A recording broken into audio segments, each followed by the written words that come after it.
Bonjour, donc une fois votre compte connecté, c'est très important de le configurer correctement pour que les prix se synchronisent du mieux possible. Donc, lorsque vous cliquez sur le logement en question, vous aurez accès à plusieurs onglets, calendrier, tendance des prix, stats, tendance du marché et les paramètres. Donc, c'est très important de mettre le prix de base et le prix minimum avant d'activer quoi que ce soit et de vérifier que cela correspond à vos attentes et celles de vos propriétaires.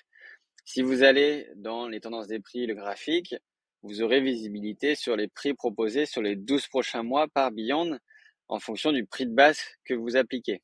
Donc chez Beyond, vous avez le prix minimum qui est le prix plancher, le prix en dessous duquel vous ne vous souhaiterez jamais louer votre logement. Donc même si vous appliquez des remises de dernière minute sur Beyond, ça n'ira jamais chercher en dessous ce prix minimum.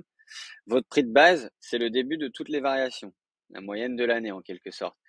Donc on voit qu'avec un prix de base, si je le mets à 600 euros, 600 dollars ici par exemple, avec un prix minimum à 450 ou 500, je vois que les prix sur toute l'année fluctuent à la hausse ou à la baisse, mais jamais en dessous du prix minimum que j'aurais fixé.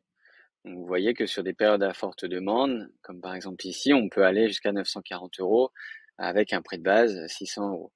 Donc ça vous permet d'avoir un aperçu des prix proposés sur l'année à venir pour mettre en place le prix de base qui vous semble le plus cohérent possible.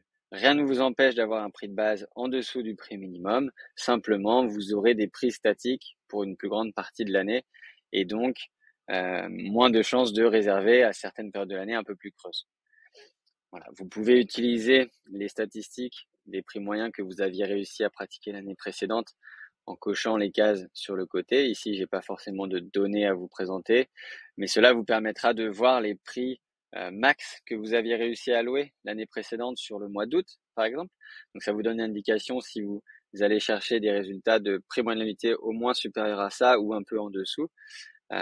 Tout ça dans l'optique de mettre en place le meilleur prix de base. Voilà.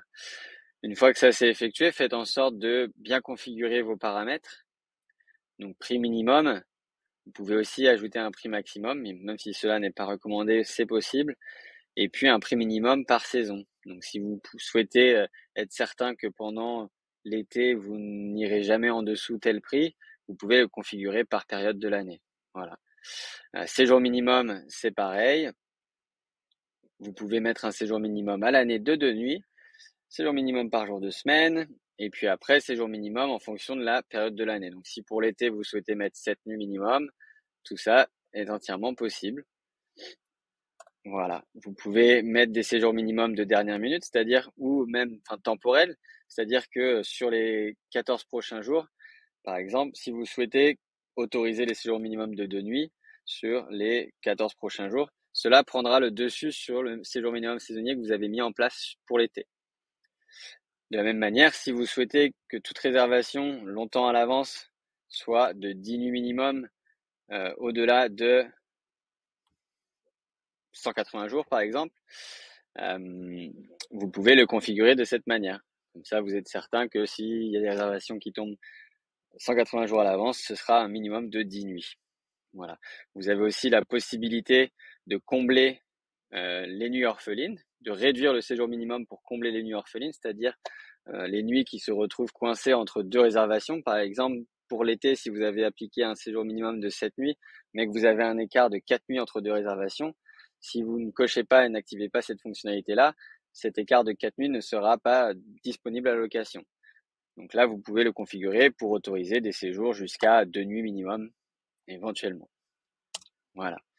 Donc vous avez des informations ici, mais comme je vous l'ai dit sur la vidéo précédente, vous avez le centre d'aide qui est disponible entièrement en français, sur lequel vous retrouvez des articles pour vous aider, pour les nouveaux utilisateurs, les outils Beyond, personnaliser les prix, tout ce que vous avez besoin pour prendre en main Beyond. Je vous invite à contacter support@beyondpricing.com si vous avez des questions. Ils seront ravis de vous aider. N'hésitez pas à écrire en français. Vous aurez une réponse sous 24 heures.